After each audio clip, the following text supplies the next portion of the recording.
All right, we got air. Welcome one, welcome all to another Age of Mythology 1v1. We have the pack of zebra getting ready to conquer the world here. All right, I guess we're getting a granary built. And a granary. It's free for the Egyptians, so it's not a bad choice. In the top right corner, or top right part of the map, we have JB 808. Playing as the Egyptians, Horus specifically. He's going to scout with his pharaoh, an interesting choice. He's using the priest to boost up his granary, actually. I wonder what his plan with the pharaoh. I don't think a pharaoh builds obelisks. So this is an interesting strategy for sure. Let's take a look at the other players. Zagreus in the bottom left-hand side of the map. Playing as Gaia, spreading that lush everywhere. He got an economic build we built.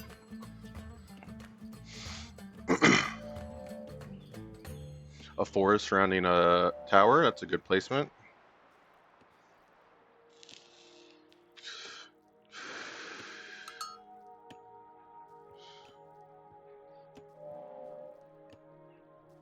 I guess you'd usually want your forest to be on like a more forward tower, but that's fine. This is air after all. There is a giant mountain in the middle that you'd have to go around to meet up with your opponent. Herr Joes. Pharaoh sneaking a goat.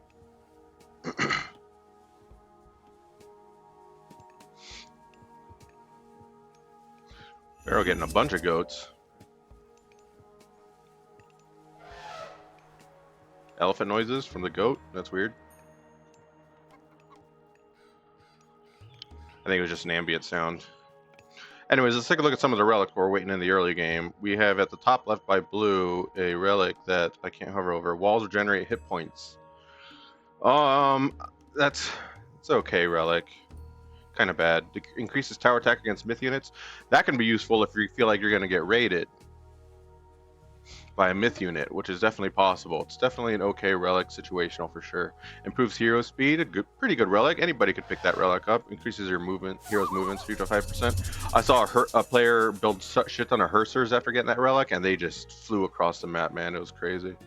Heroes do more damage as they lose hit points. More damage. It looks like it's 1% for every 5% missing or something. Every 1% missing increased by 0.25. So at 50% health, they're doing 25. Or my math is wrong here. At 100%, they're doing 25% more damage.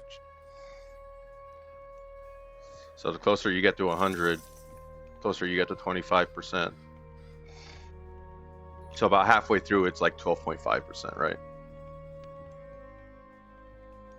At 50% hit points. That's pretty good. It's a pretty good relic.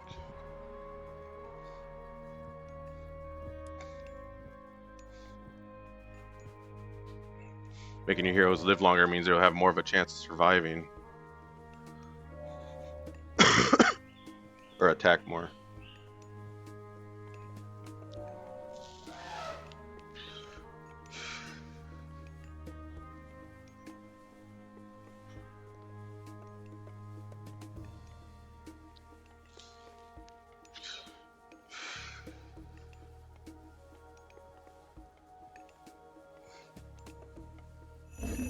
All these buildings getting increased with the monument. We see the range on that? Okay. It's got another monument coming up.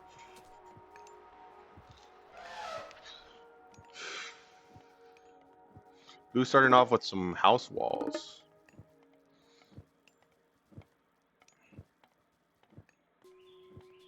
Blocking off the right side of his base. There we go, I like this. Getting some forward hunt.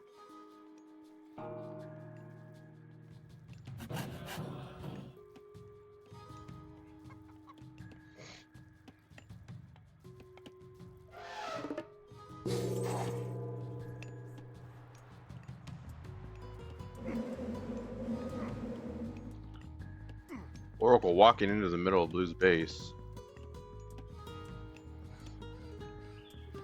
Gonna take some damage from a villager and a sphinx, and it goes down. So red loses an oracle in that. That's not good. But he did find the enemy base. Maybe that's all he was looking for.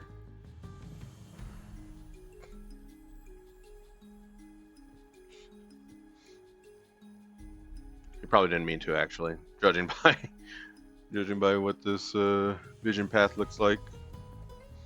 He kind of just walked in, realized it, and walked out, and then died.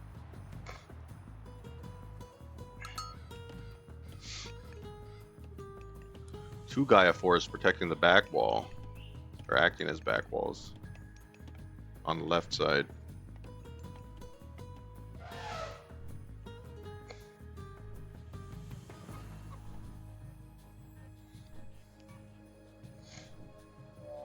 Caladria coming in as a scout. Oh, we see the Sphinx walking in. Blue might be deciding to do some raiding with it.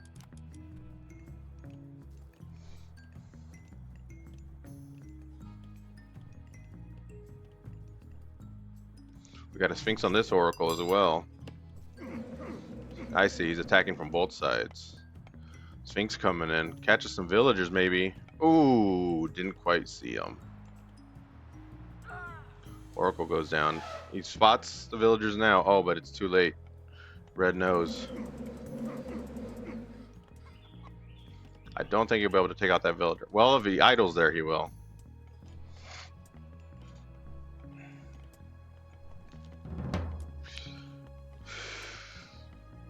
First military barracks comes up for red. This looks like it's going to be a short game.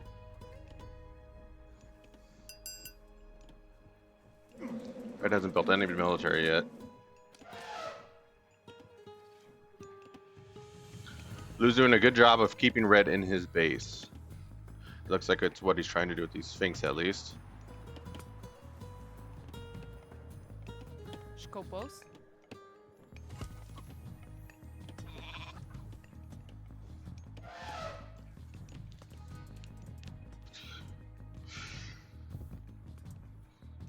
Blue using the Sphinx to take out the hunt from red. It's an interesting play.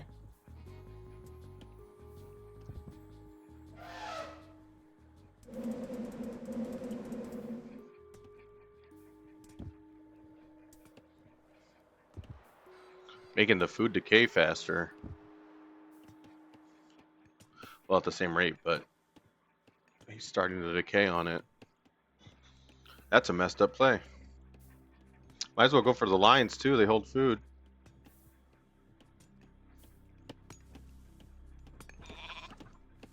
These Sphinx are upgraded now. Cryo Sphinx. They're gonna take out this tower, or he is.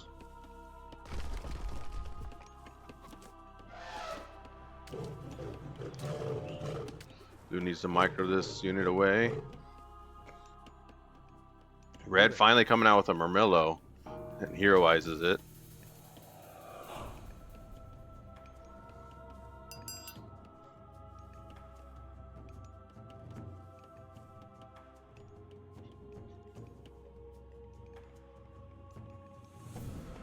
Have a Migdal Stronghold coming up from Blue on the right side. This is going to protect a very nice choke point. And of course protects the gold right here. So this is a perfect position for Migdal Stronghold. A lot of people put it right outside their base. You don't want your Migdal in the spot where it's going to get taken down really easily by enemy siege or a counterattack. You want your Migdal to be doing something like this. This is in a great spot. Now he can build buildings in front of it. He can make sure his resources are secure.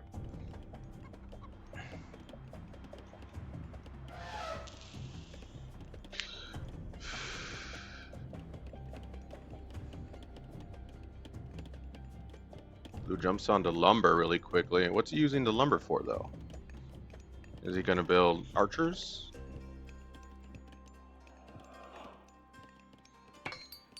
He has yet to build an attack building. Relying only on myth units and the Migdal now.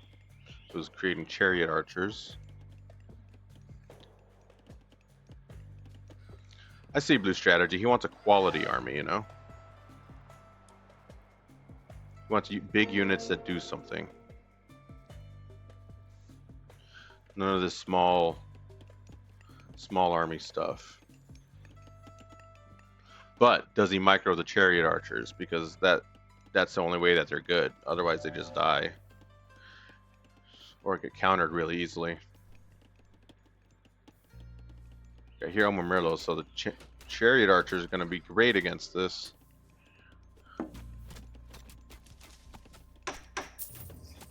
This is a great play. He's got myth units as a front line, chariot archers as a back line.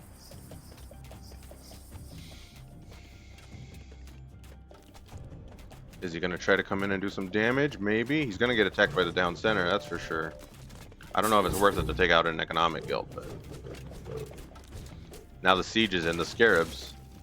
Taking out the towers, which haven't really done anything, so he'd be better off taking off this production building. That way it stops making units. Or you can just let your scarabs die to the heroes, that's cool. You gotta micro your chariot archers, dude. Get them in there. One scarab goes down.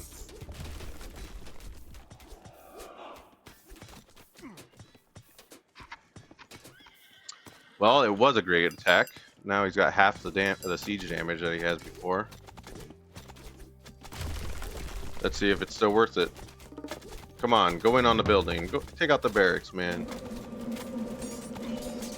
Well, Red isn't building any military. He's aging up instead, so relying on his defenses, which didn't do anything. Just going deep on the scarab, he does it. But his units take a lot of damage and they go down. So Blue's left with his chariot archers, which he's putting under the TC. Alright, we're good. He managed to find a second town center. Red's spreading out a bit. He's taking the town center on this side as well during the attack. He's relying on defense to protect his boom. Just a little bit of military here and there.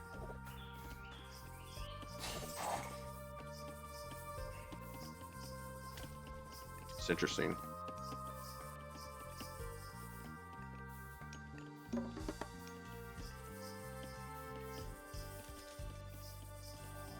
Now he's got some more Murmillo coming out.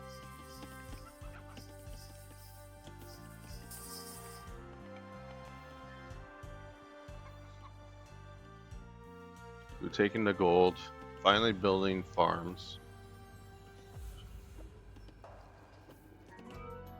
Some free food up here he could have gotten. As well as some chickens. He forgot to get his chickens.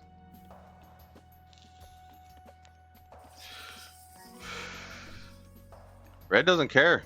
He doesn't care that he's getting attacked. He's slowly building up and he's booming.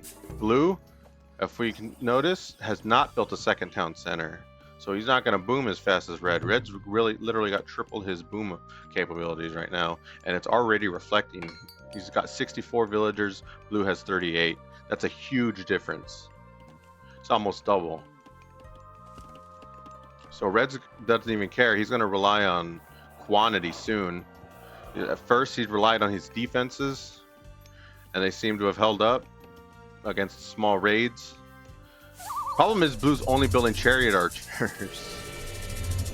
So his attacks are going to be great against melee infantry, but it looks like he does have some siege though, so maybe these Migdals will go down. Or this palace.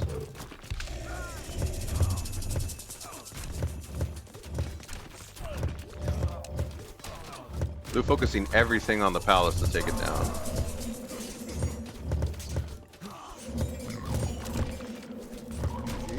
It's Cairo Ballista. Not really a unit you want to use against chariot archers. Chariot archers take them out. That scarab. 2 scarabs is enough to take out a town center. Very efficiently. Blue bottlenecking his chariot archers, so not all of them are attacking.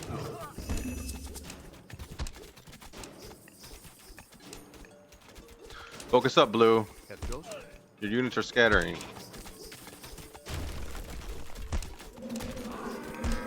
Starts taking out villagers, which doesn't mean as much to Red.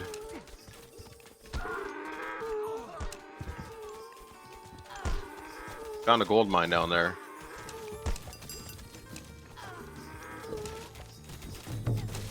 Trying to build a palace, but Blue's got all his army making sure that doesn't happen. That's it. Red had the town center boom, but he didn't build enough army to protect himself, and his army that he did build wasn't very effective. I don't know what do you need on chariot archers as the Atlanteans? I guess you'd need counter cavalry. Um, so because they're chariot archers, they count as ranged and cavalry, which means you could use anti-archers as well. But blue is doing really good. He deserves this win. Good job. The Egyptian came in, started stamping. It was a pretty close game for most of it. Red was able to defend himself using the town center for a while. His watchtowers were never upgraded, so they didn't do anything. And if you look at the graph, in a game about building military, the guy with the bigger military won. What a surprise. Yeah, Red was trying to boom early, and that's great if it works, but your defenses better hold up.